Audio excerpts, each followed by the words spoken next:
So in the last lecture, I explained that React is all about components and that components are awesome. Let's actually see this on a real web page. Here's reactjs.org, which is the official web page of the React team. And if we have a look at it, it is actually built with React, of course. This looks like a normal web page, and it is, of course, but we can split this up into components. We got this header component, and in there we got these single navigation item components. We got this starting image call to action component here, and we got all our elements down here where they advertise React and what it is about. We see more components here, like these image code snippet components here with some descriptions to the left of it. All these things are basically building blocks, which we can of course easily consider as reusable pieces. And actually they are reusing this element here. We got one element here, and then the same element with different content being used below it. Now of course you can hard code all that with just HTML, JavaScript, and CSS. But then you will have to repeat your code over and over again. Here, with components, you build your own HTML element, so to say, and then you just reuse that element. And behind the scenes, this HTML element has all this content already inside of it, and we'll see this in detail in a second. Another good example would be Udemy. Here on the Udemy page where I searched for Vue.js, an alternative to React, there we see we got a lot of components too. We got the whole header with the search bar component. Then we got the search result summary component here, where it also allows us to filter the search results. And then the search results themselves. We got reused list item components here. Each of them has an image and a different title, but in the core, they all are the same. They all have the same structure. And Udemy also uses a JavaScript framework to achieve this and to have an easier time developing and that's important, maintaining and updating this page. So this is why components are awesome and why we as a developer probably want to use components, and that is why React is all about components. Now that we know what React actually is, it's time to get our hands dirty. And for that, I visit CodePen.io. That is like a web editor, which allows us to write very simple HTML, CSS, and JavaScript apps, or really more like a playground. We won't really use that to build real projects. In this course, we will use a local setup for that. But it is great to dive into React. So on CodePen.io, you can click on Create and create a so-called pen. That is simply a workspace where you can write HTML, CSS, and JavaScript code. Now in this editor, you got three areas for HTML, CSS, and JavaScript. And now let's write a very simple application, a demo, to see how we write something with normal HTML, JavaScript, and so on, and how we then add React to maybe have an easier time creating such an application. For that, in the HTML part of this editor, I'll create a new div. And you can quickly create this by typing div and hitting tab. This will automatically expand this. And in there, I will now add a h1 tag and simply output Max, my name, and below that a paragraph where I say your age 28. This is my age. And of course, feel free to use your data here. So this now leads to the output below. It updates automatically. Now let's quickly give this some styling. Let's simply give this div maybe a class of, let's say, person, the name is up to you, and add this person CSS class with some normal CSS code where I simply give this, let's say, a border, 1 pixel solid, and this gray with CCC, and a box shadow of 0, 2 pixels, 2 pixels, and let's say the same gray. Let's maybe use a slightly brighter one here, EEE for the border.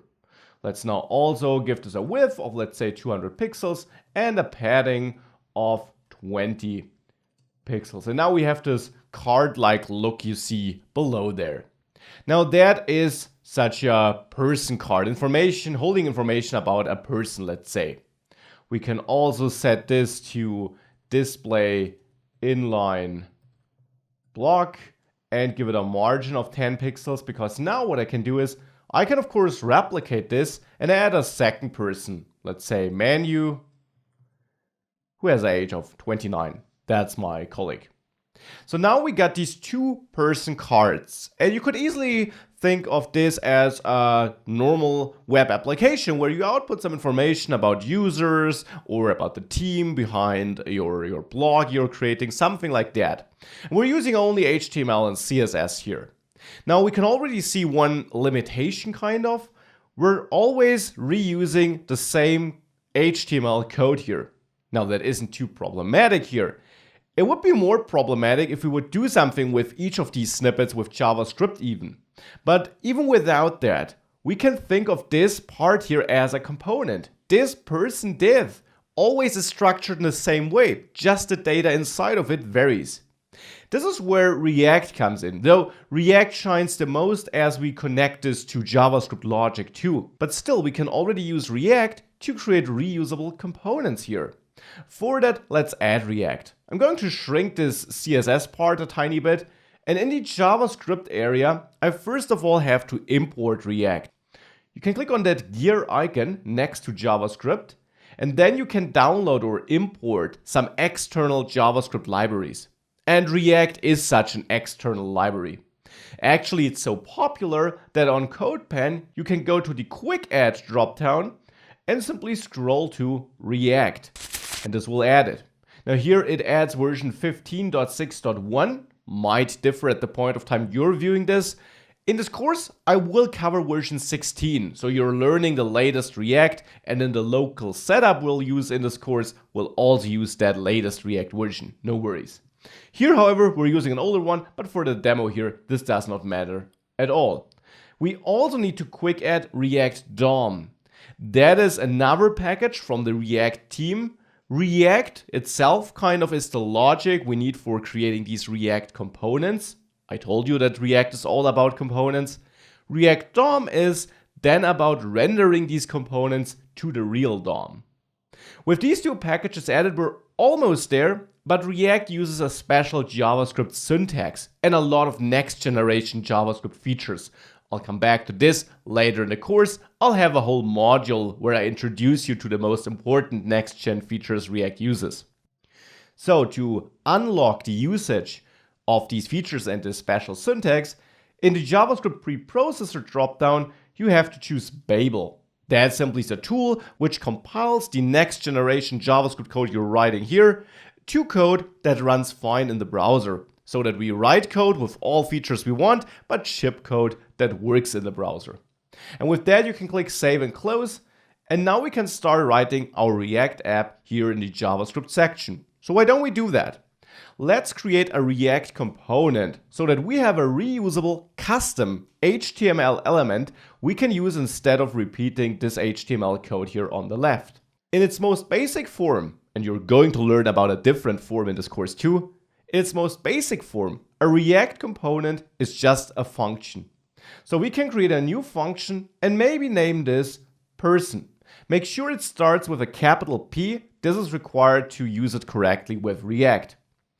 This person component is a normal function, but it has to return the code you actually want to render to the DOM. And here React uses a special syntax which is called JSX. I'm using parentheses here to be able to write or to return some multi-line code. And now I'm going to copy the code here from the left and paste it into my return statement here.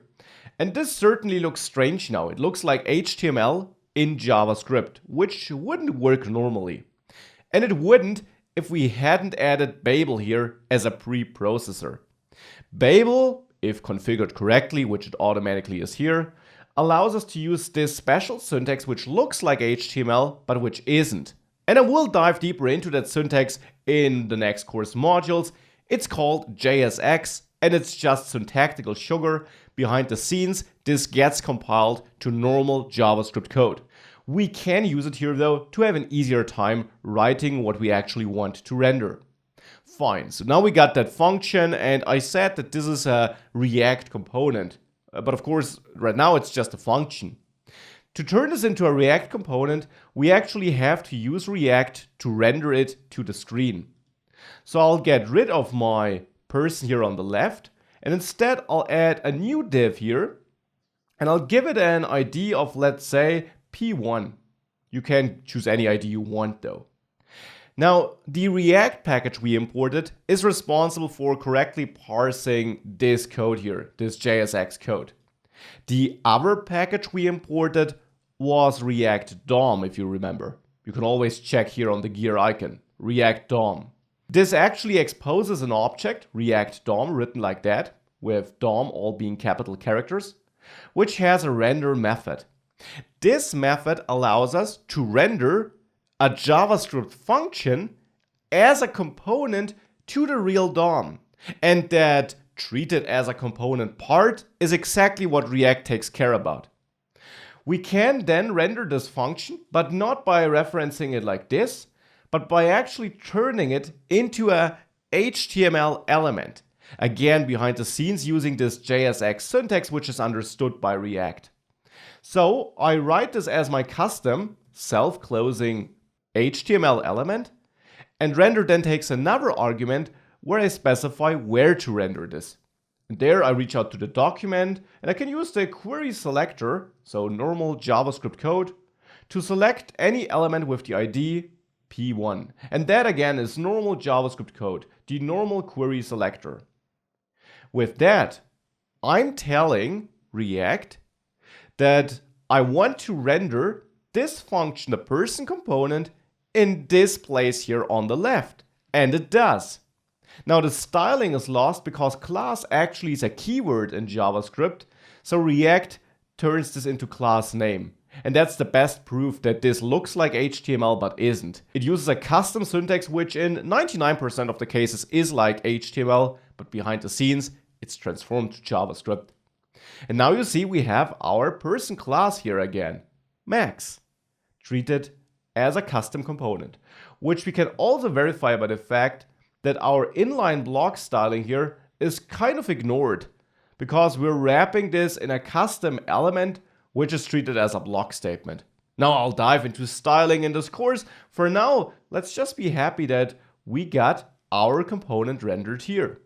It's not really reusable though.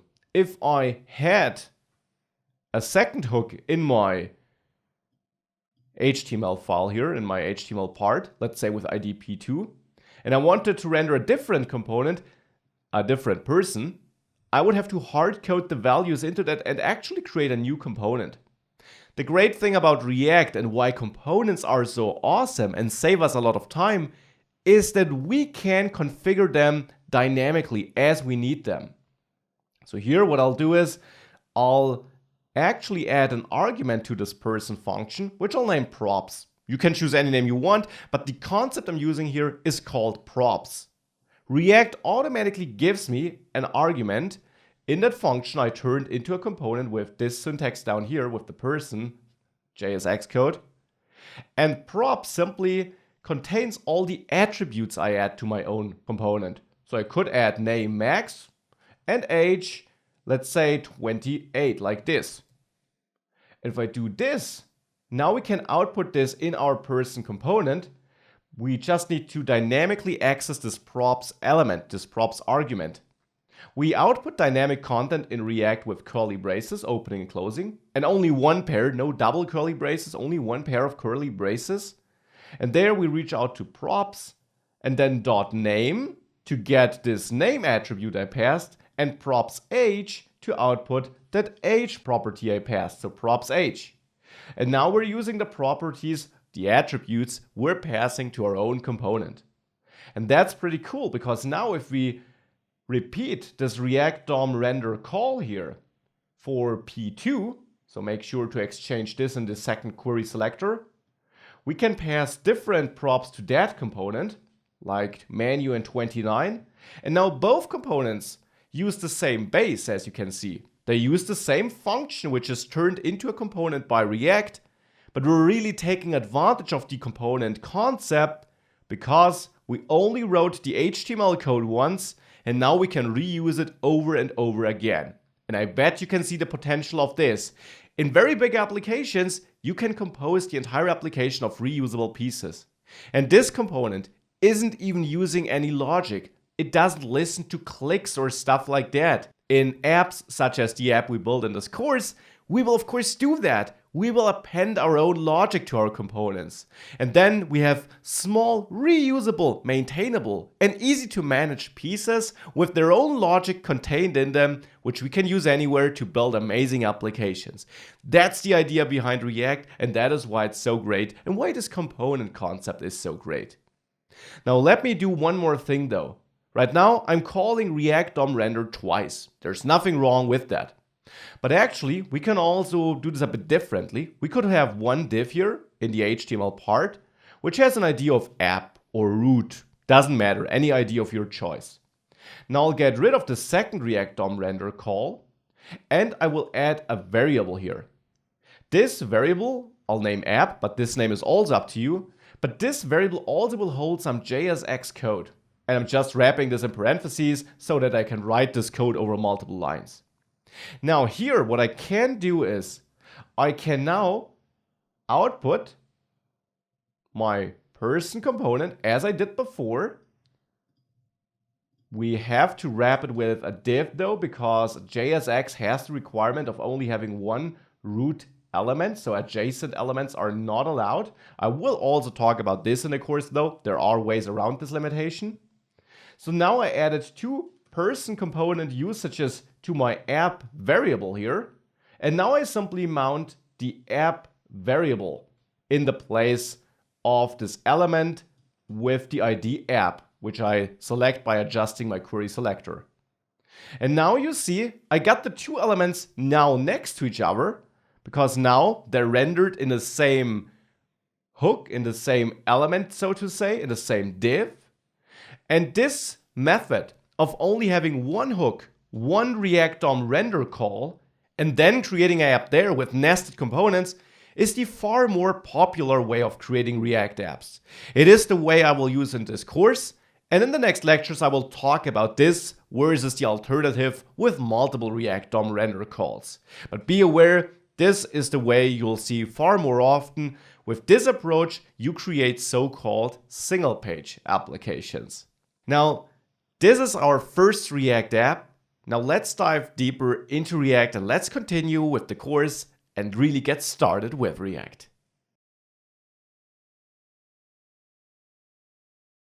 So we already got our hands dirty and we saw how we build a React app. Now, this already answers a bit why we might want to use React. There are more reasons why we want to use React.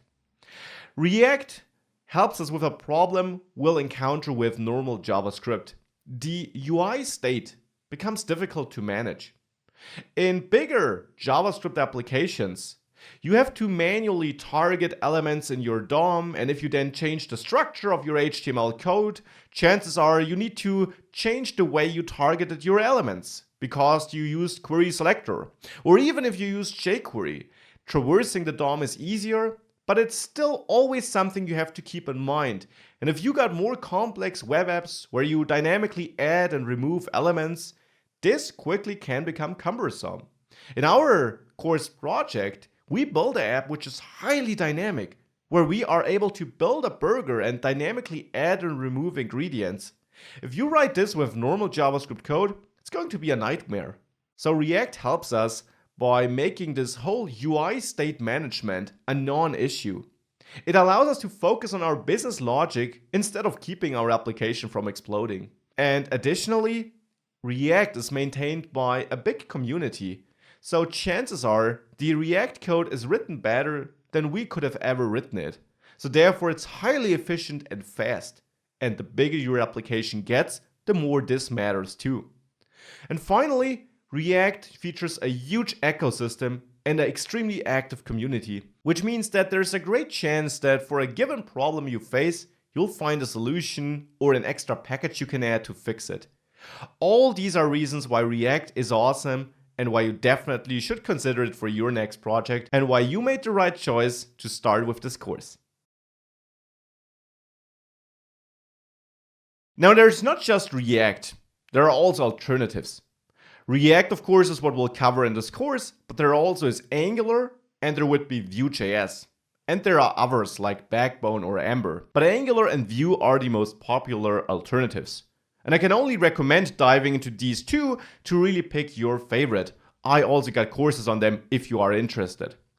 All three of them are great at creating highly scalable web applications that look and feel good to the user.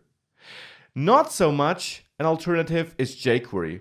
You might think it is one, but jQuery is really only about traversing the DOM and targeting elements in the DOM. Now, as you saw in our example, React is about just declaring what you see and focusing on the logic instead on focusing on the how. And therefore, React, Angular, and Vue allow you to create more powerful applications because you can focus on the logic and your business model and not so much on the technical side of actually reaching that element you wanted to change.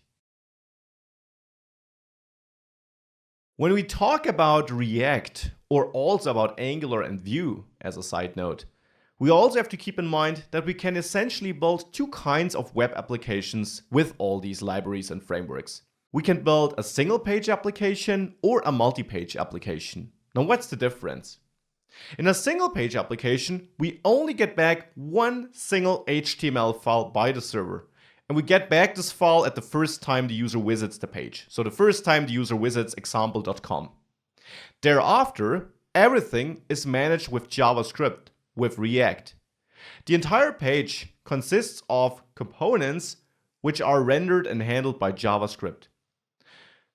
On the other hand, in a multi-page application, we get back multiple HTML pages where each page has the content for a given route, a given URL we visited. For example.com and example.com/users, we get back two different pages. That's important.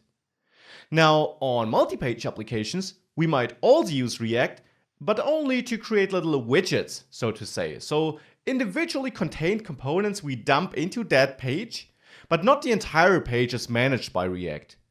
We also see this on some pages, but the more popular approach these days is the single page application approach, because if you manage the entire page with JavaScript, you never have to go back to the server and reload the page. And that is an amazing user experience because everything happens instantly. And even if the user needs to wait, you're showing a spinner or you're still presenting a reactive web app. You're not just showing a loading page where the user can't do anything. So in single page applications, our page is built up with components and every component is a React component. And the entire page also is managed by a root React component and is just under React's control. In the multi-page application, on the other hand, we also could split up our app into theoretical components, but actually a lot of the page is just going to be normal HTML and CSS code, and some widgets we dump in, like an image gallery or something like that, is managed by React. So the entire page is not under React's control. The individual widgets don't know of each other's existence. Therefore, in the single application case, which is the case we'll cover in this course, we typically only have one React DOM render call, this method you saw in the previous lectures where we created our first app. Now, we only need one because we have one root app component there, which is mounted to the DOM, which hosts all other React components. In the multi-page application, we would typically call React DOM render more often to render our different components in different places of the app. You saw that React DOM render allows you to pick a place in your HTML code where you want to render your app. And therefore, you have these widgets which don't know of each other's existence. Now, you can build such an application too, and the React code you write won't differ, so this course actually covers both. But I will focus on the single page application case, since that also allows us to use some libraries like React Router and is the most popular way of creating web apps these days, and also the approach I can only recommend to you. So now that we had a look at the basics of React and what React is about, let me explain what this course is about and what we're going to cover in this course. We're almost done getting started. Only a couple of more words I want to spend on how you get the most out of this course, and then we'll be leaving this module. Thereafter, you'll actually find an optional second module. In this optional module, I will walk you through the most important next generation JavaScript features we're going to use in this course. When writing React applications, you typically use quite a lot of these next-gen features, like arrow functions or classes. You do this because this allows you to write cleaner React code, and it's the de facto standard to use all these features. If you already feel comfortable using next-generation JavaScript features, so if you already know ES6 and so on, then you can skip the next module, and I will mention this there too. Otherwise, you got a nice module where I'll ensure that we're all on the same page and that you got solid fundamentals about all these features we're about to use. And you can always go back to that module if you later in the course encounter something that looks strange or new to you. After this optional module, the real second module is the module where we dive into the React basics. That's of course a super important module. You will learn how you can create React components, that there is more than one way of doing so, and how you can communicate between components, how a React application is generally built. This section also includes things like how can we output lists, or how can we render some content conditionally. Thereafter, it's time to dive into debugging, because we all make mistakes. You will write code that fails. That's natural, that happens to everyone. It's super important that you then know how to recover, how to debug your application, how to find that error that makes your program crash. We'll have a look at this in this debugging module. After debugging, we'll dive into styling. How can we style our React components, and how can we make sure that the styling we apply to a component only gets applied to that component and not to other components as well. We'll take a look at that in this module. Thereafter, we'll dive deeper into components. We'll already have learned a lot about them, but here we will learn which lifecycle they follow. We will learn how we can cleverly control whether React should check for updates of a component or not, and much more. So that is truly an important module, which will make sure that you understand the internals of React and that you got the tools you need for bigger or more advanced React applications. After that, you will have learned a lot about components, but we're far from being done. We'll then dive into HTTP requests. How can we connect our React application to the outside world? How can we fetch data from a server or send it to that server? How can we do all of that in a single page or also in a multi-page application with asynchronous HTTP requests, AJAX? That is what we'll have a look at in this module. And thereafter we'll dive into routing. Routing is a core feature when building single-page applications.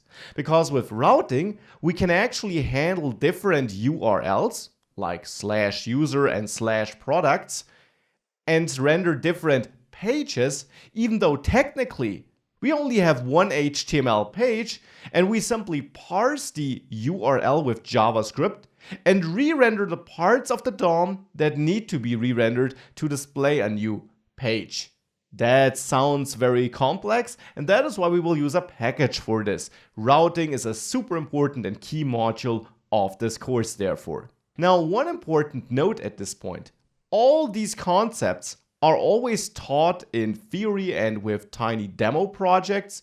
We will also have an overarching course project, the Burger Builder, and we will regularly go back to that project and apply the features you learned in the previous module to the course project. So we will start by planning and creating it, then we will use advanced component concepts, we will apply styling, and we will also apply routing there, so that we can gradually see our project become better and better, and so that you always have a great way of seeing all these things, not just in theory or in tiny demo projects, but in a real project. So the things I mentioned here are only the overarching topics. This course actually has more modules because we have all these in-between practice-oriented modules. Back to the outline here though. After routing, we'll dive into forms and validation. In almost any web application you build, you need to fetch user input, and in this module I will show you how to do this in a dynamic way and how to also validate user input. And thereafter it's time for Redux, Redux and more Redux. We'll dive deeply into Redux, which is an independent third-party library, but which of course is used in many React projects. We'll start at the basics, we'll learn why we might want to use Redux, and then we will learn more advanced use cases like using asynchronous actions in Redux and way more. This is an important module and I can't wait to dive into this and then also apply it to the course project together with you. After Redux, we'll dive into authentication. Probably every web application has some sort of authentication, allowing users to sign up and sign in. Here, I will show you how to implement this. I will always, as in all these modules, focus on the client side, so on the React side, and not on the server side. But of course, I will explain how to implement authentication so that it works with any backend that supports this kind of authentication. We'll of course also apply this to the course project.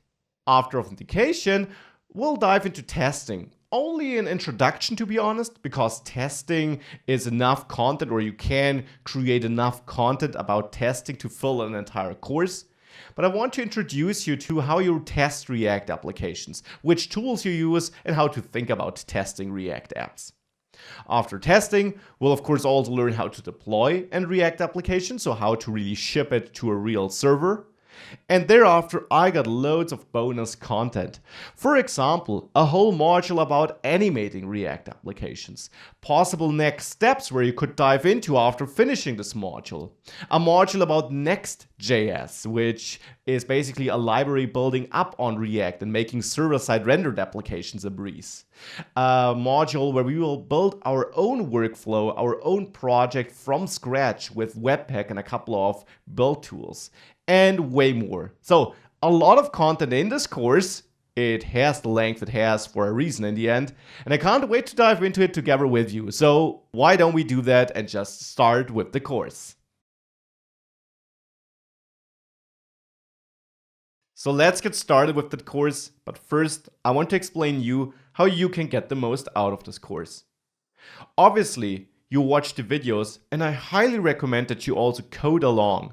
Write the code yourself. This is how you learn the most. Additionally, check my source code if you're encountering issues. You can find it attached to the end of each module and also to a lot of lectures throughout the module. And I do provide this source code because sometimes it's just a tiny typo. And if you then run my source code and compare it to yours, you will be able to find out what's wrong in your code and get a deeper understanding of why that went wrong.